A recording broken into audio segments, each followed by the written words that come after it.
Welcome back to Ribbon Candy Hooking. I am Deana. I'm so late with the stream this morning. I'm hoping that we get there. We were planning on coffee time today to revisit the idea of the hooked rugs that were at auction recently, currently, through the last few years. What are the rugs going for? What do they look like? What do they cost? All this kind of thing. No, Linda, just super late in posting. But I don't think I'm having actual troubles. I'm just scanning my screen because I put it on the right way, but so I'm thinking something is wrong. Um, okay, I am live, and why is that not working? I'm going to edit this part out later and be sure that we are good. So if you are watching me, hang on just a minute and let me make sure everything is good with the middleman program. And it seems like it is. Huh. All right. Oh, okay, there we go. There we go. That was very strange. I am so sorry about that. I know I posted really late in the Facebook group, but I was also having some kind of problem.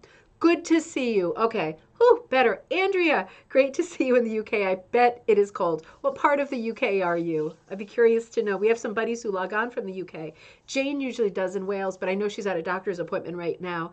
April, good to see you. Okay, we're good. Linda, good to see you. Rita, good morning. Good to see you. Linda Ann, good morning. You can hear. Okay, great. Something happened. Who knows what? It all worked. Linda H, great to see you. Lisa, great to see you. I forwarded your email to my partner. I was hoping that that he was like getting back to you. Let me know if that was resolved about the Patreon thing.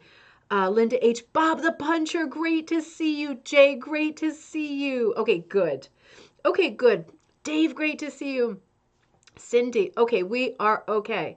Chrissy, I'm glad you like the advent calendar. I'm so glad. I hope so. I hope there's lots of things to play with. I was trying to like think through the advent calendar and think like, is it possible, because there's so many different materials in the advent calendar, is it possible to do like a, sorry, I'm a little bit sick still, some kind of a hit or miss pattern where you could use all of them in the same project? It might be super gauche, right? Maybe like a Christmas tree or something. I'm going to have to think on that, but I'm glad you're enjoying it. Bournemouth, Dorset. Oh, beautiful. Beautiful. Bob is in Scotland. Priscilla, great to see you. Good morning. Okay, I'm going to get on to you after then because, yeah, that must have fell through. I'm so sorry. Good morning, everybody. How are you? It's tough when it starts off with a bang, and I'm not 100%, but it's good to see you.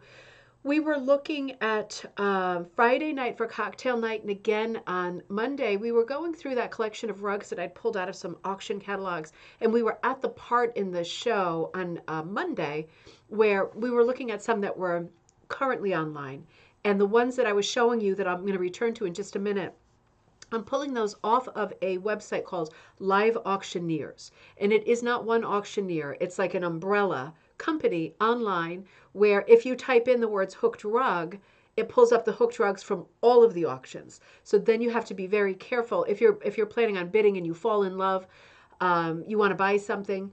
You know, you have to pay attention to where the auction is, what the shipping is, what all the charges are, all that stuff. That's always the thing with these online auctions, not like eBay, right? But like the online live auction houses where whether there's an audience in front of them or not, there are different house-to-house rules, and it can be a little bit difficult to know what you're getting into. Oh, I'm glad. Rita says, so wonderful to see all the new names. I know, isn't it? I hope so. It is fun. It is fun to see the new names. So many things going on right now. I don't know where to start. So I'm just gonna start with our program. And I am not like deathly sick, just so you know, because I sometimes get messages. I just have had this lingering cold for so long, and now Jocelyn's home again from school today. So I think we're just giving the same things back to each other. It is what it is. 'Tis the season, right? So let's come back over here and look at, I think our last one. Let me see. It had a funny name. Yep, that was it. Its funny name was 27 by 50, 80 through 1000. Not such a funny name. You know, I don't even know if I said that on Wednesday, but this was the last rug we looked at. Very sort of deco era, deco colors. God, you got to give credit. I mean, I love this color palette. I know it's not for everybody, but the black, the dove gray, the lilac, the sage green, the poppy red, and the cranberry. It's such an unexpected palette. I love this era of design. Crystal, great to see you. Hey, Sharon in Vancouver, good to see you. Good morning. So this is a pretty rug, but this is, I really believe this to be a commercial pattern, and I think little bits and pieces were added like that interior scroll. But I think this is a commercial pattern, and it is currently online under live auctioneers. There's only 3 pages of hooked rugs currently up there. It is nice. Do you think it's 800 to 1,000 nice though? Because to be quite honest, and I think I showed a close up of this one too. I mean, it's a nice little rug, but to be very honest, if I were to see this rug at an antique store, I would expect it at least where I am, in New England. It's things I don't feel are astronomically priced. I would expect to see this rug for something like maybe 75 to like 135 kind of window. Realistically, not very many hooked rugs that are not, exquisitely unique and fetching, in terms of interest. Not many of those go to 100 full price at antique stores here. So, I don't know. I just felt 800 to 1,000 was a bit off for this particular rug. Lovely though it may be, right? Cat's Gallery, great to see you. Oh, I wish I brought, oh gosh, I won't run and get it. And I'm all alone at this moment. So um, we love a good geometric rug, particularly a 19th century one, right? It's funny because I just opened a box yesterday and we're redecorating all these rooms and moving stuff around so there's new functions and new places to be. I'm a big fan of different places to be for your different moods, right? And I pulled out a box that had this beautiful, also 19th century, very papery, very crisp, very fragile quilt in the same pattern, the tumbling block pattern, or if you are a child of the video game generation, the Cubert tile. Um, and it looks exactly like this. It's so beautiful and so huge. You'll be seeing that behind me one of these days. I love this rug, and I always do love to see these rugs. This one, I mean, this is an extraordinary estimate. Let's walk into it first so you don't get terrible sticker shock. Um, this is a lovely 19th century rug, 1880s, really pretty. No set provenance, beautiful geometric. I think the placement of the reds and the fact that most people who are interested in art at all have heard the sort of lines about placing red at intervals in your composition so that the eye carries through, travels around. I think most people sort of know that principle, and this rug is a great example of that principle. There are lots of sides that are just that great poppy crimson. It just pops right in your face. And then there's a lot of wool placement that is like patterned wool. So we see a strong pattern, unusual, almost like marbles, right? Or marble tile. Really extraordinary. And then it seems to have 2 rows of braiding around it. I thought, I'm just looking. Yep, I have a couple of close-ups. So it is really lovely. There is a wonderful overall balance, I should have said this here, between dark and light. And you don't always get that in rugs that are like 1880s era, or so they believe this one to be, which I would definitely go along with that. There is great contrast here. So this person probably had some knowledge of like brickwork or marble work, some kind of interior where this pattern was seen, right, displayed somehow architecturally, and became a great guide for the color placement here, the darks versus the lights. And that really, with this pattern, is what makes it look more structured and less kind of Victorian crazy quilt, right? It is a lovely rug with lots of lovely detail. It is estimated between 2,000 and 2,500. So, you know, I mean, I'm appraising it in my head, and I'm wondering what you're thinking as well. It is hard, Sharon, to know what a realistic price is because so many people still have money. When you're bidding on stuff and you immediately get outbid and then you go quite high and you're still outbid, you know that there are people who have plenty of extra funds right now to buy stuff like this. So it makes it a little bit hard because it is a time in real life at the moment where there are very high highs and very low lows, and people in between tend to be treading water quite a bit. So it's hard to price stuff right now. But for me, if I were looking at this at an antique store, I have to go to that rather than to the auction platform. If I saw this in person and I didn't even have to pay for shipping, I would be happy if the price tag was like $650, but I would expect the price tag to be more like I would say between $850 and maybe just over 1,000 mark. Maybe they do like the $995. And it's worth more than that for sure. But color, I mean, folk art wise, it's definitely worth more than that. I just, I tend to see in my circuits of antique stores, which is often and in a vast radius, you tend to see the same rugs that are priced on the higher side sitting there all the time, even if they are the best examples of folk art rugs. Probably this auction platform is the best place for this rug because people who do have money are looking at it. If this were hanging in some random antique store in Vermont, it probably wouldn't be going for 2.5 thousand. You know, you would see it there year after year. This is what happens at these higher end stores that I see. But it is a lovely rug. It's hard to place it. I would think even like 11 or 1200 is still a good price for this rug. I think when we get toward 2000, I don't know. I don't know. I wouldn't buy it for that. Not because I don't love it, because I'd fret too much about having spent that much for a rug that is a geometric. But maybe I don't have the same sort of love for geometrics that folk art collectors who only like geometrics feel, you know. Oh, dear Crystal, your favorite. This is a real cutie, too. This has got some serious issues. This is the Garrett Bluenose 3 Bears rug. It has been used. I think besides being used, there has been some furniture on it or animals pulling at it because you can see right around the border. It's like that outer brown border is where all the pain and torment has occurred. So it's in rough shape for sure, but the center looks pretty good. We're just talking about border issues here. To be honest, I don't like the border personally at all. There's something cool about the color change and it matching the little boy and the papa's sweater. There's something definitely cool about that. But for me, it's an older piece. I would put this early 20th century.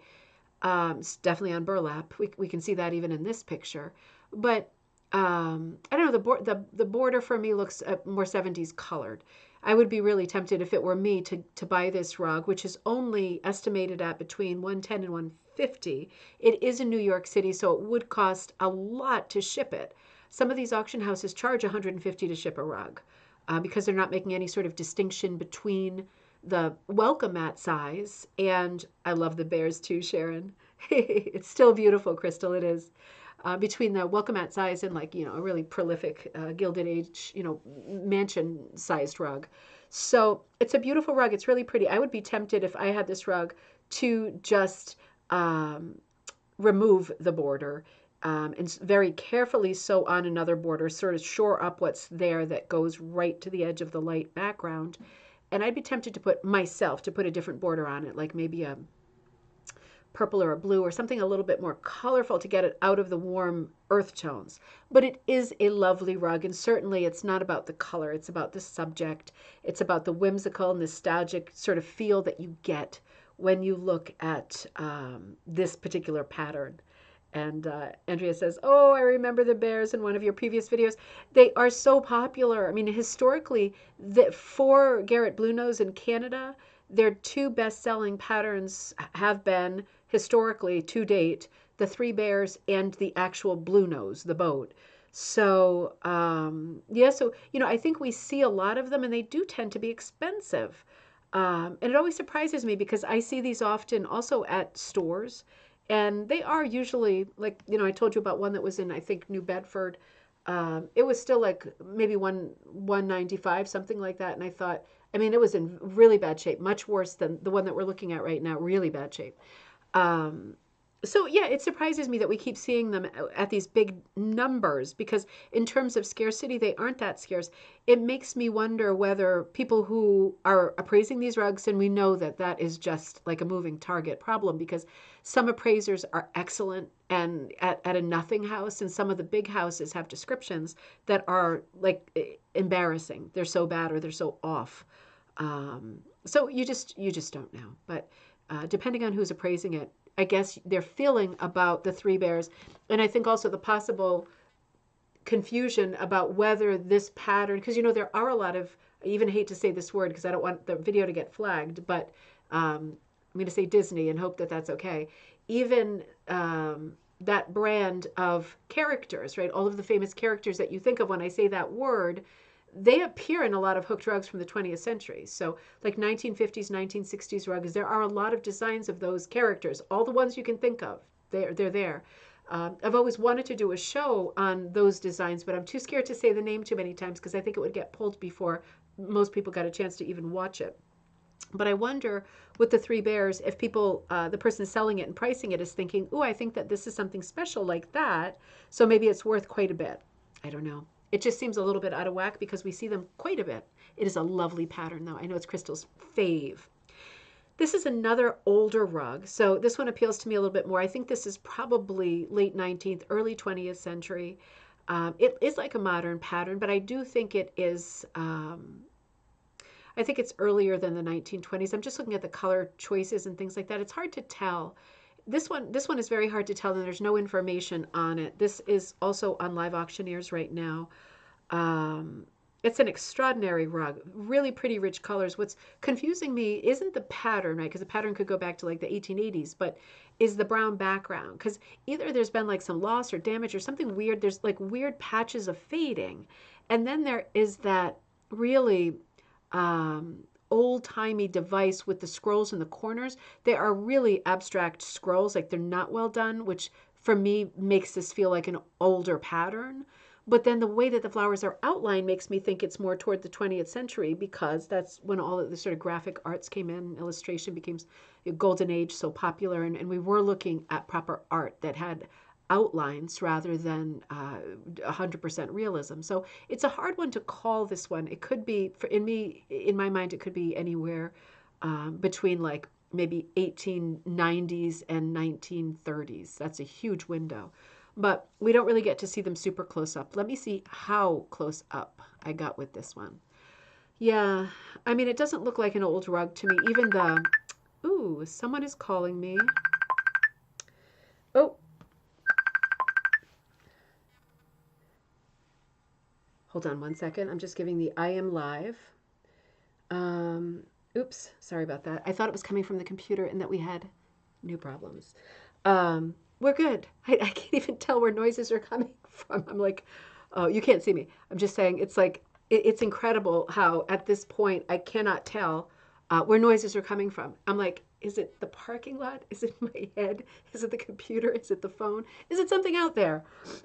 Anyway, would the dyes be plant-based or chemical? Sharon, they could be either. So as soon as we hit like, I think it's like the 1860s, we get the alkaline dyes in the Victorian period. We got like laboratories making dyes starting with mauve, right?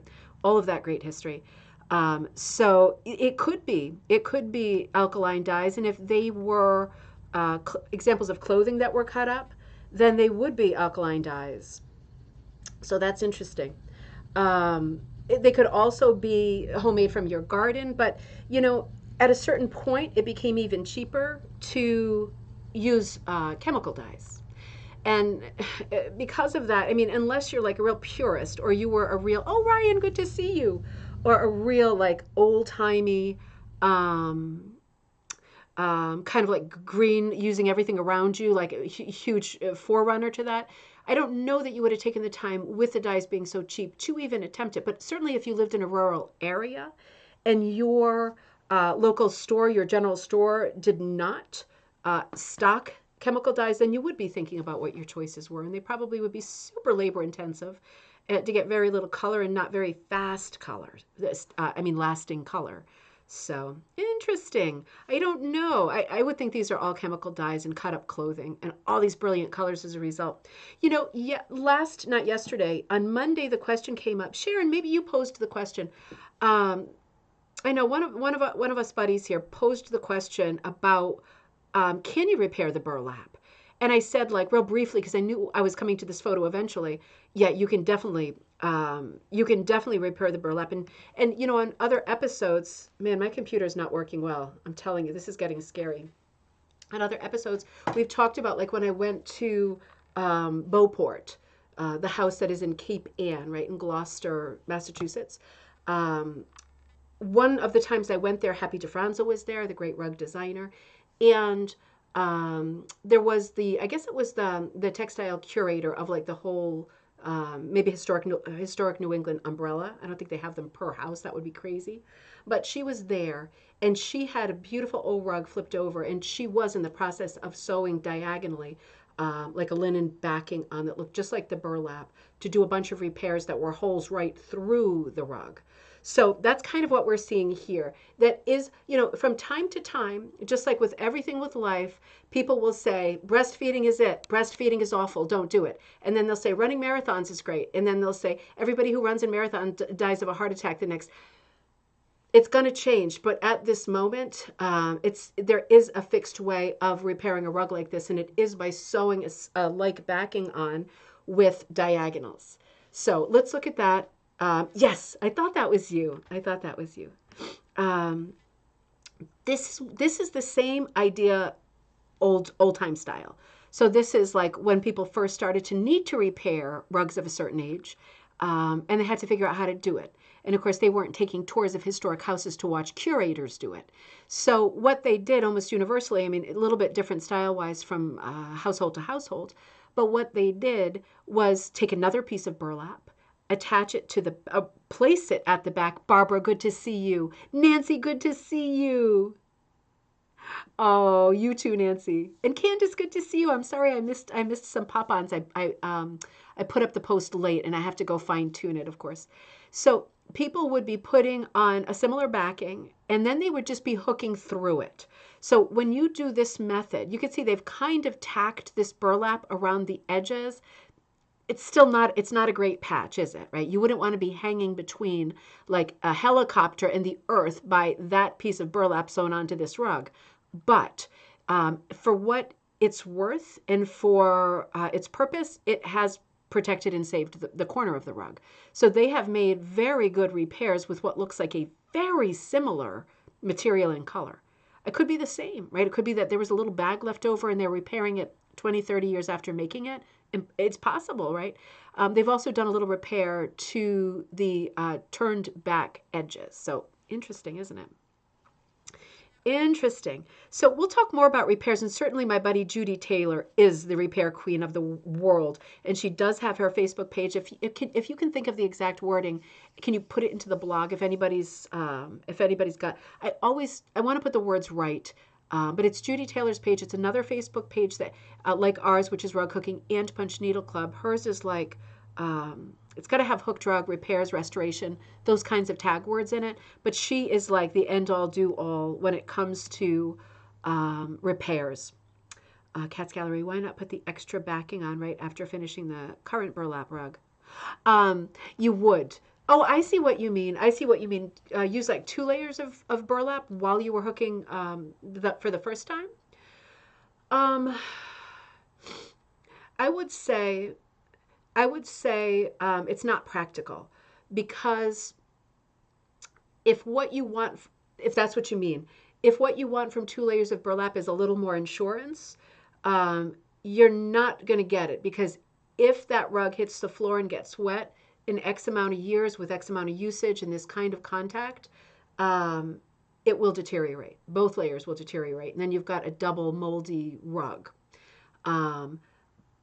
But if you are worried about that aspect of it, like the historical sort of integrity, the archival like quality of a rug and knowing it will be around for a while, then if that is like a thought in the front of your brain and a priority, then don't do the burlap. Do like the linen, the monk's cloth, the rug warp, linen or something that's 100% cotton, just for that kind of mental insurance. Burlap is okay for the walls and for not underfoot, right? And if that's the case, then 1 layer would be just as fine. Because if it played out that scenario and both layers got wet, you'd be repairing it in the same exact way anyway. So, yeah. But when you do add a patch to the back, if you like the way that photo looks and your brain just went, I need to do some repairs, I totally understood that, I'm going to do that, then do that. Don't worry about the diagonal stitching in the exact way that it is done by curators at this moment, because it'll probably change next week. And as long as the rug is protected and the vulnerability that is like a pull or a hole or a something has been shored up, then you are good, right? You are good. You do what you can do, right? Yeah, I think so. Great question. Great question. I love these. I love all questions. I love abstract questions. especially.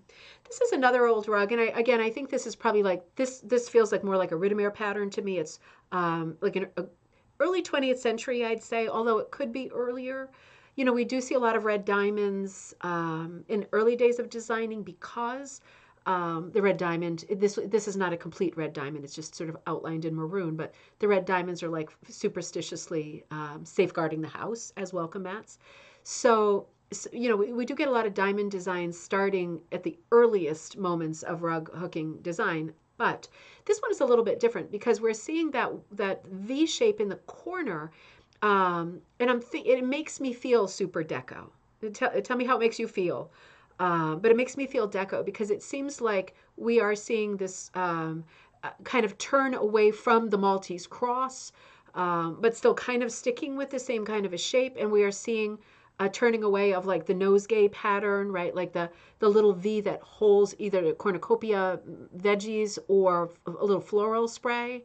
We're seeing the next stage, which is using the same lines and motifs, but removing 99% of the detail. And then we get in the Deco era shapes like this that remind us of Victorian design, but are completely blank.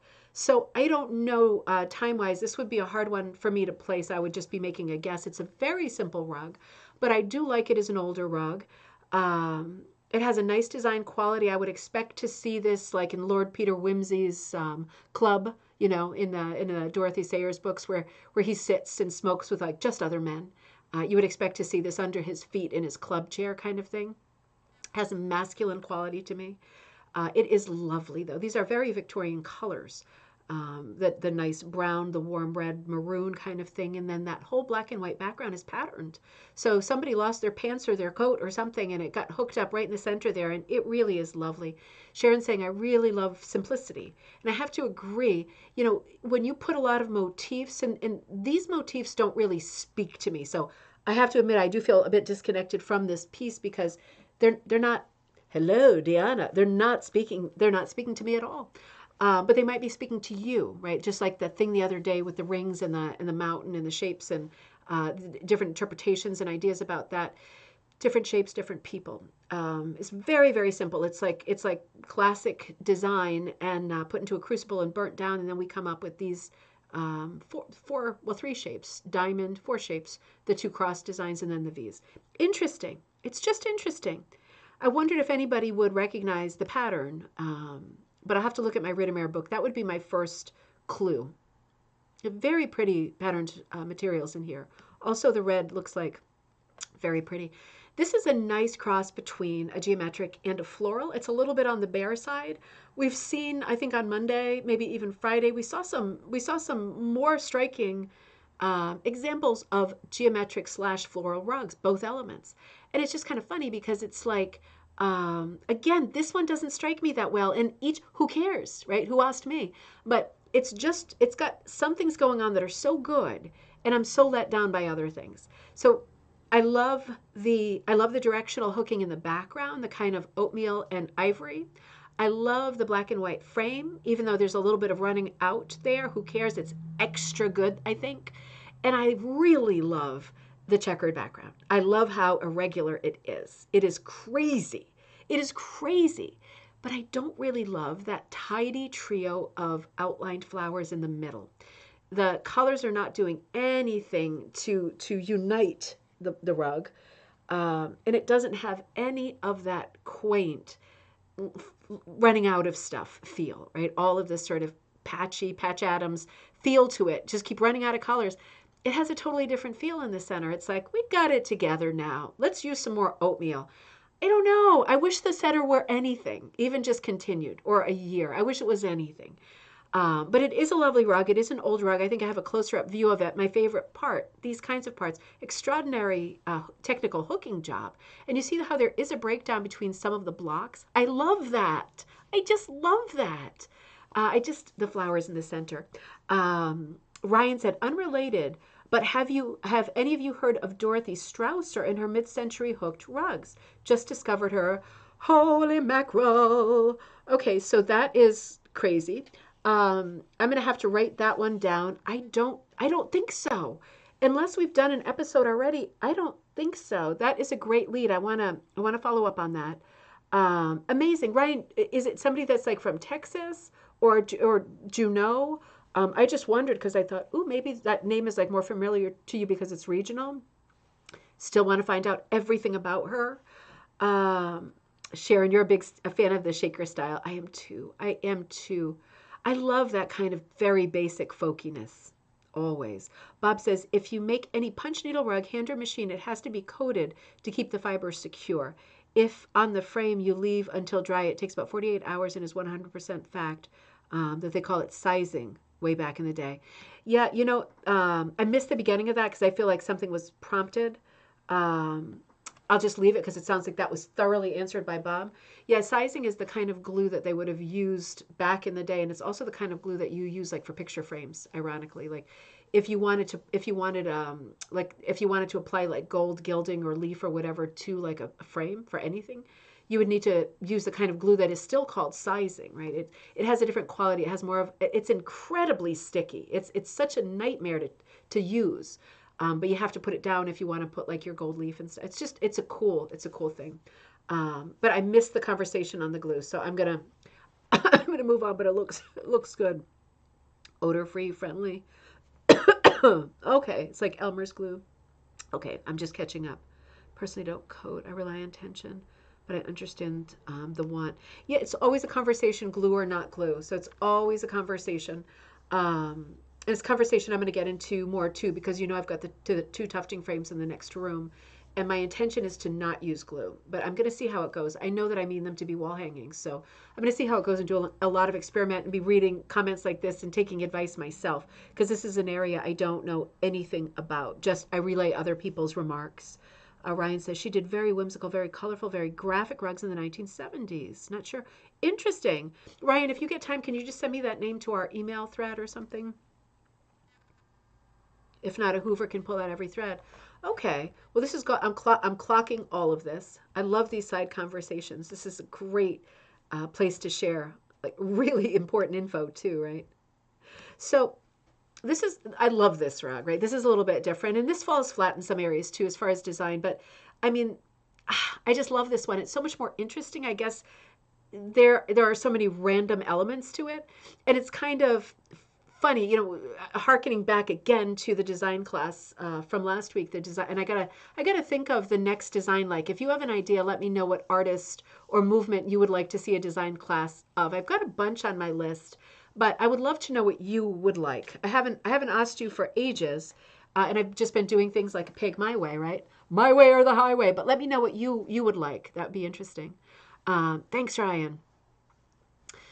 So this is like we talked about when you're designing a rug, there is kind of a ratio, a common sense ratio to random elements versus regulated elements, and really those are the only two kinds of elements in design: random and regulated. So this is this is a great example of a very tight and simple design wherein has been layered two huge components that are completely randomized.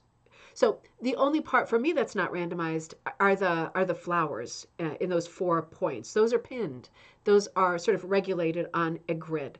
But everything else is moving, and I kind of like that. And is it hit or miss? It's not really hit or miss. This person was going for specific pattern combos. And this is not something we see often on a hooked rug. If you're doing hit or miss, whether it's like a bunch of little postage stamp tiles or you're just filling in stripies, you get a very random feel. You get a similar look, right? Each one is completely unique and a butterfly or snowflake, but similar. Joy, good to see you. Oh, I'm so glad, Joy. I sent out the other, maybe I shouldn't have said, I hope that wasn't a surprise. Never mind. I'm not saying it. I'm so sorry. Oops. Big mouth.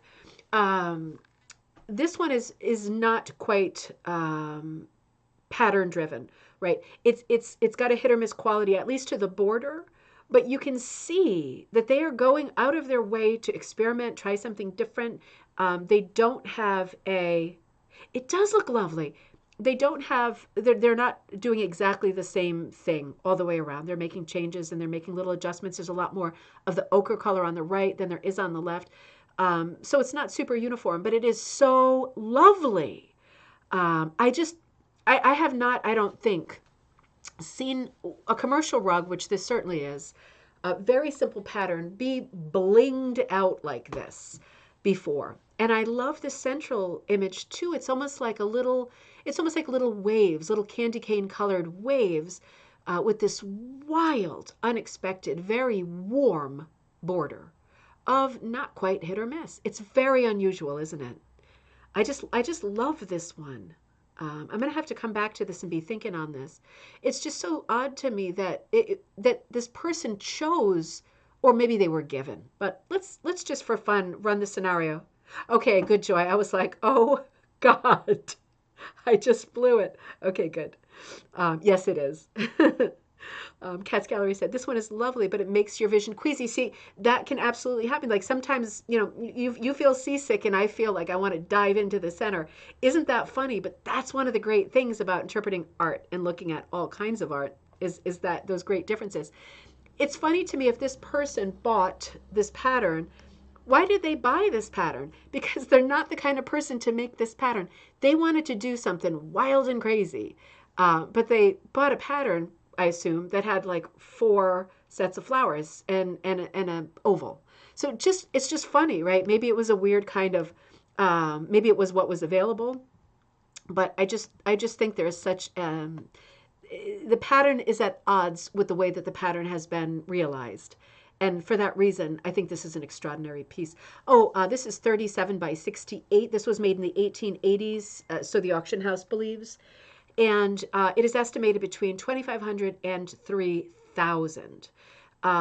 If you remember the Kubert one, the tumbling blocks, that was 2,000 to 2,500. So this has an estimate of 500 more. It's making me rethink the other one because for this one, if I were putting an estimate on this, I think I would put 1,500 to 2,500, like realistically. And I wouldn't be surprised if it like bottomed out at 900, right? Because it's just the way it goes. I wouldn't expect it to go for less than that. But I think the one thing that's bringing it down are those very 20th century flower combos. Because I do wonder with those flower combos, is this an 1880s rug? I mean, there's no reason to think it's not, except the deco looking flowers kind of have me a little bit at bay, a little bit of a question mark. I don't know. Beautiful rug though. So I started showing this pair. This is an adorable pair. Again, all of these are on Live Auctioneers right now. So go and take a look, you just type in liveauctioneers.com and then type in hooked rugs. And sometimes people are ding-dongs and they put hooked rugs under handmade rugs or latch rugs. So I check for lots of kinds of rugs. If you just do rugs, it'll be a crazy amount of results. But this is one of the lots that's up right now, and it is a 2-piece geometric set, so 2 different rugs, very different sizes. The top one being a hearth rug size, very, very long and thin, and the other being more of a welcome mat size. Absolutely beautiful geometric rugs. I mean, they're working perfectly as folk art as well. So this one is the one that gets me. So with this one, we've got these tipped kind of squares, right? Look at the striping in the backing. Like look at this. Every it's a window pane pattern. Look beyond the main motif of the stars or whatever, and look at the striping, because the striping is crazy and it matches up. So whoever did this was really careful. Line 1, pink. Line 2, red. Line 3, lilac. Do not deviate. It looks super rich because of it. I don't know what's going on with the color changes in the center of the stars, but it's extraordinary. And the stars, for me, looking at this, are reading as metallic. I don't think they are. I think they're patterned black and white or patterned something. Maybe it's got more than one pattern to it. It's perfect. It is. Isn't it, Bob? It's just perfect. It's so beautiful. And I don't know how. Denise, great to see you in Maryland. Oh, they are so beautiful. I don't know how. They had something color changing for the background. And to me on my monitor, it looks kind of like the Cushing bronze green to like an antique gold. I love the variety in each one. I love the window pane feel to it. I love the very maniacal and exact striping in the background. And I really love the way that the border glows on each one of those stars. Each one is a little bit different. and mysterious. And the thing that really gets me about this piece is you look at a pattern like this and you think, it's going to be beautiful, but it can't be magical. It doesn't have the bones to be magical. For me, this piece is magical. So it just goes to show, it's, oh, it is. It does make up a circle, Bob. You're right. It does make up a circle. That's very cool. My eye didn't see that. That's very cool. God, now that I see the circle, I want something in the center of the circle. But it is grand the way that it is. It is just lovely. Let me see if I took another close-up of that little one. This was a corner of the other geometric that was there with it. So let me show you that one again, too. It was the larger hearth rug size. Come on. So yeah, that one in the back, it has kind of a ladder feel to it, and it's not exact. I love that about it. And just truly random hit or miss going up. It's very neat and tidy. I love the window pane quality to it. It really is the same pattern, isn't it? More or less. The circle, circles, squares, and triangles. So pretty. I love both of these. I might have to look. I shouldn't have said it. I shouldn't have shown. No, it's always, everybody should have a fair whack, right? If you love them, you should get on there and check it out. These are just beautiful rugs. And it looks like there's a little bit of yarn being used in here.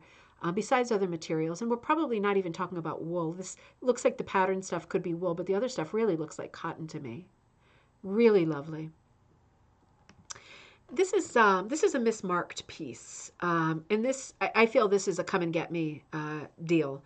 This is also up at Live Auctioneers right now, and this, because of the misnomer, is going to be a real problem for them. So again, this comes up when you do hooked rug search because they're all different auction houses that come up in the results.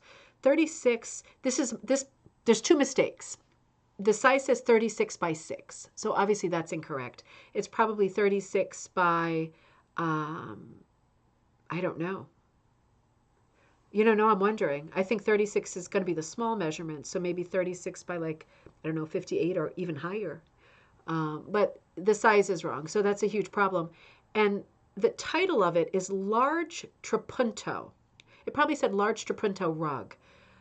This is not trapunto, but you know what it tells me, and it's got a huge, terribly gaping estimate at between 100 and 500. So yeah, that's not a huge commitment. I like to see estimates that are like, if you're going to say 100, say 100 to 250. That in my mind, I think this is more like a 300 to 450 in my mind. Probably more because of the use of the word trapunto. So trapunto is telling us that there is an element of this rug, and I'm guessing it's definitely the blue flowers, and it's probably the sort of penny rug looking red flowers as well. There's an element to it that is raised. But we know in rug language, from being ruggers and from hearing or learning, certainly on the show, we must say it in every episode, the technique of doing a raised sort of sculptured wool effect on a rug is called Waldoboro. For ruggers and for sewers, it's called trapunto. While you can do trapunto on a rug, as we know when I went to Montpelier for the Green Mountain Rug show, it is possible to do that, but this is an antique rug, and this is not trapunto.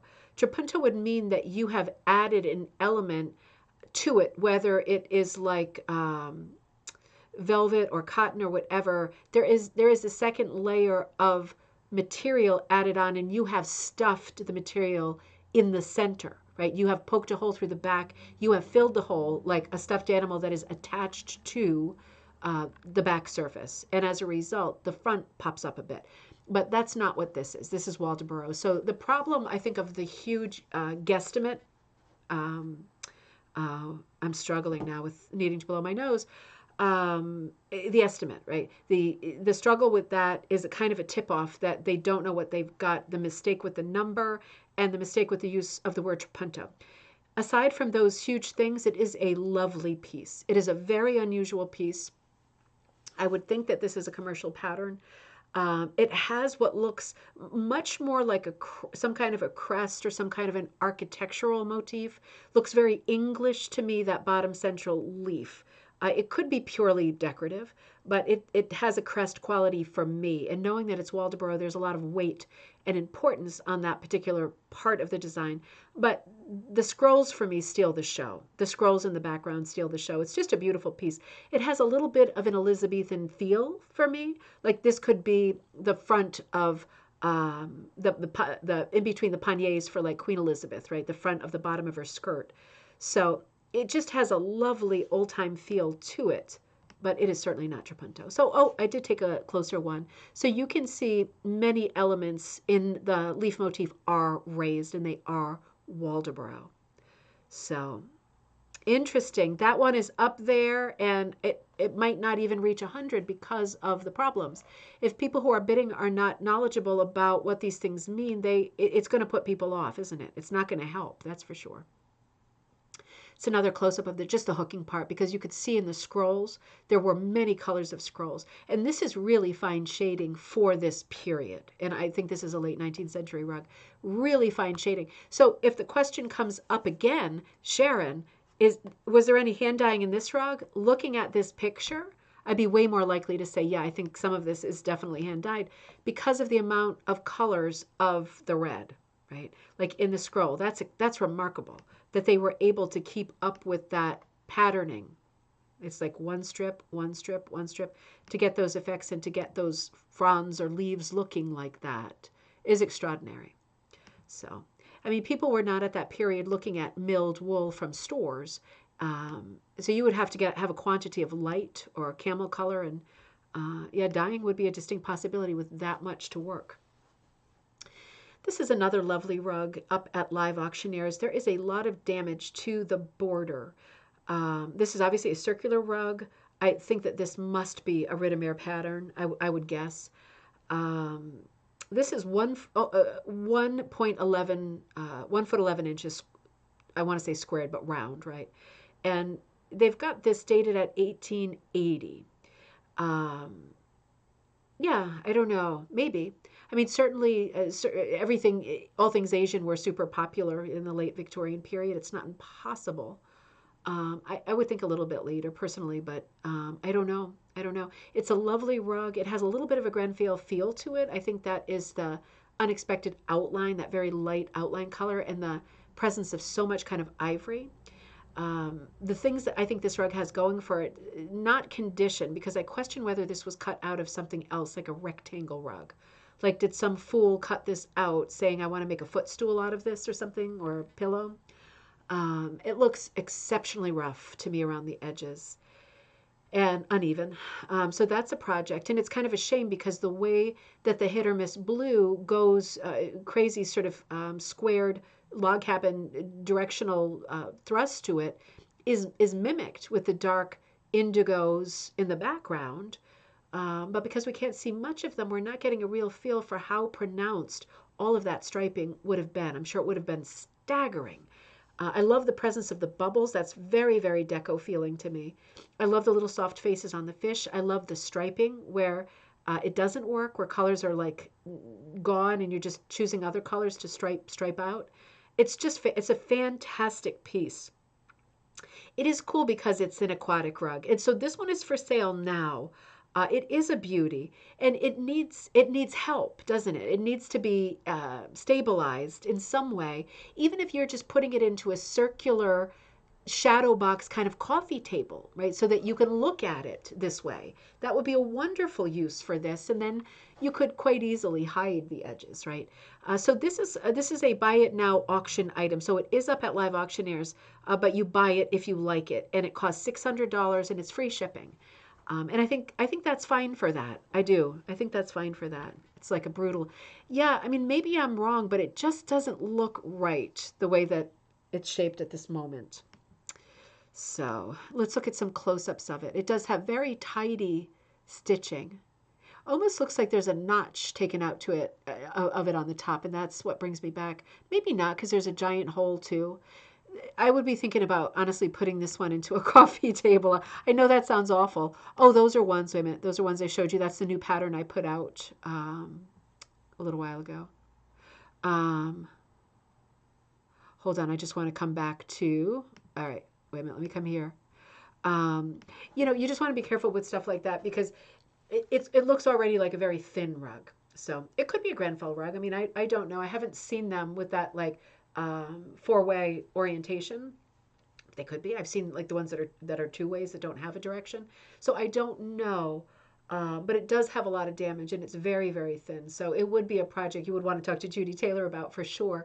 But also that you would just want to take it really easy and slow with that project because it looks like it could be pantyhose or it could be silk or it was very, very thin. It did not have a lot of body or integrity.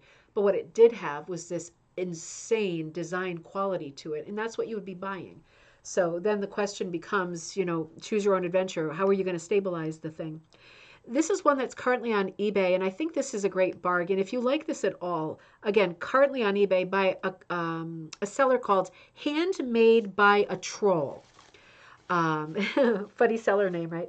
So this costs $35 with free shipping. Go and get it, right? This is a good one. So this isn't like the best, right? And this probably is a commercial design, but I would think this is a very early 20th century rug. I love the colors.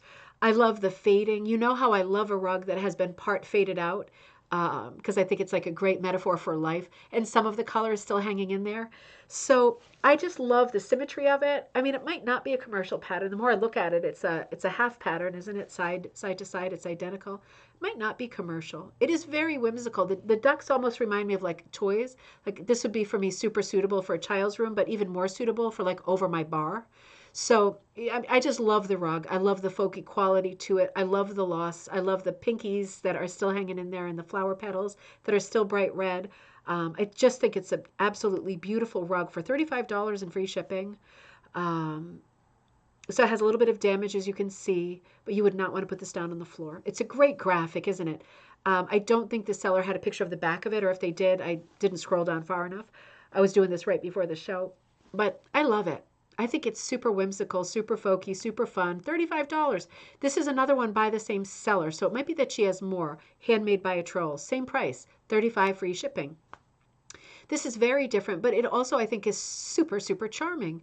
I'm thinking this is not a commercial pattern. It's not a great pattern, but it's sufficed, right? It does the job. It's kind of cool how we've got the two floral motifs, right? The two branches are reversed, right? That's a great design trick. It does create real pronounced diagonals with the white leaves that were probably not always white, but lovely. I love the split green on the other leaves. I love the kind of Persian ornate way that they have patterned out the red part of the flowers. That's pretty extraordinary. That looks like a book cover or something. That's like looking at a source going, ooh, how can I pattern this out? And it's really smart. And then the background for me is what I really liked about this piece. Sharon, these are both super well worth it. So they obviously had probably a feed sack of some sort, or they had a rectangle to work with. And they had this idea for the two branches, right? So they didn't protract it and make it a giant oval. They just wanted the two. Maybe they had a special place in mind for it. And kind of funny how they striped out the background, isn't it? Super stripy times. In very directional, right? They have a good curve going, a good round going. If you were to pick what letter of the alphabet this design is based on, it would certainly be the letter O, right? So, or Q, with the way that little petal is. But yeah, I love the background. It's very unexpected to me. I'm not a huge fan of the then added borders, bars of color, but you can see that each one was a different color, and it was probably just deliciously exciting back in the day when it was all bright and vibrant. I could do without the reversal of striping personally. I like it just the way it is. When I put my hands up and I'm just looking into the center, I think what a lovely unexpected piece with this very graphic, very bare branches, and then this wildly interesting directional hooking in the background. It is a lovely piece. Again, $35 free shipping. So both of those I think were great deals. So we will return to coffee time, I'm afraid, next week. I'm not feeling well enough to push myself to do like a show tonight or tomorrow night. And I am away this weekend. It is our family trip that we go on in the winter to Concord, Mass. So I am away Friday, Saturday, Sunday. So I'm thinking that through and figuring out how I can come to you with an extra show to make it up to you, because I do love doing an evening show. So just be looking out for me. If you subscribe on YouTube, then you know that when I'm running a show, you get the notification. And if I say, you know what, on second thought, I think I'll be home in time on this day to do it kind of thing, Or if you're in the Facebook group, I will post for it on the same day. I can only post on the morning of, which is very frustrating. Another frustrating thing about this interface. But anyway, to be continued. But my plan certainly is I'm definitely going away this weekend. One of the kids is homesick. I'm still not well. Um, Chances are I will be with you on Monday for coffee time. But keep an eye out and an ear out just in case. In the meantime, be sending things for gallery night. I haven't nailed that one down yet, but be sending stuff for gallery night to ribboncandyhooking@gmail.com so I can start in on that slideshow when I have time here and there. And otherwise, have a great weekend. I'm here for you. I am on the computer and on my phone. I just can't get the live signal to be strong enough to be able to run a live show. So I am here for you if you need me. I'm still here and I'm not leaving until Friday. So I will see you soon regardless. And at worst case scenario, Monday at noon Eastern Standard Time. Have a great few days, everybody, and reach out if you have any thoughts at all and you're looking for me. Thanks, Lisa. I'll get back to you on the other thing as soon as I log off.